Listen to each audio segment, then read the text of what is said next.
திருச்சிற்றம்பலம். தேனினும் இனிய திருவாசகம். திருச்சதகம் பதிகம் 5 முதல் பகுதி.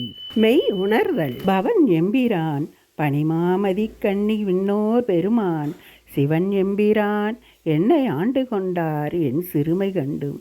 அவர் எம்பிரான் என்ன நான் அடியேன் என்ன இப்பரிசே புவன் எம்பிரான் தெரியும் பரிசாவது இயம்புகவே. அப்பா புகவே தகேன் உமக்கு அன்பருள் யான் என் பொல்லா மணியே தகவே என உமக்கு ஆட்கொண்ட தன்மை எப்புண்மையரை மிகவே உயர்த்தி விண்ணோரை பணித்தி அண்ணா அமுதே நகவே தகும் எம்பிரான் என்னை நீ செய்த நாடகமே. திருச்சிற்றம்பலம். நமதினிய இறையருளால் பக்தி வைராக்கிய விசித்திரம் பகுதி 5 மெய்யுணர்தல் முழுமையும் தொடரும்.